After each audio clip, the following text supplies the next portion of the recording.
नमस्कार. आदित्य रानूबाई. हा सण तुम्ही क्वचितच ऐकला असेल. हा एक खानदेशी ब्राह्मण सण आहे. यात 1 किंवा 2 नारळाची पूजा केली जाते.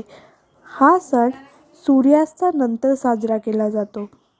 यात वेगवेगळे चविष्ट पदार्थसुद्धा केले जातात. या दिवशी पोळीला महत्त्व असतं. पोळीला पोळी न म्हणता रोट म्हटले जाते आणि त्याच्याने आरतीसुद्धा केली जाते आणि त्याच रोटाचा नैवेद्य दाखवला जातो. याची एक सुंदर कहाणी पण आहे. त्यात एक सुंदर अशी ओळ आहे. कहाणी ऐकल्याचं हे फळ तर वसा घेतल्याचं काय फळ. तुम्ही ही कहाणी नक्की वाचा आणि हो, नैवेद्यही चविष्ट असतो बरं. मोठी फळं, चिंचेचा सार, पुरणाचे रोट, दोडक्याची भाजी.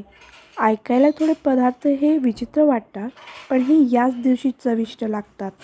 चला तर मग भेटूया पुढच्या व्हिडिओमध्ये. रामकृष्ण हरी.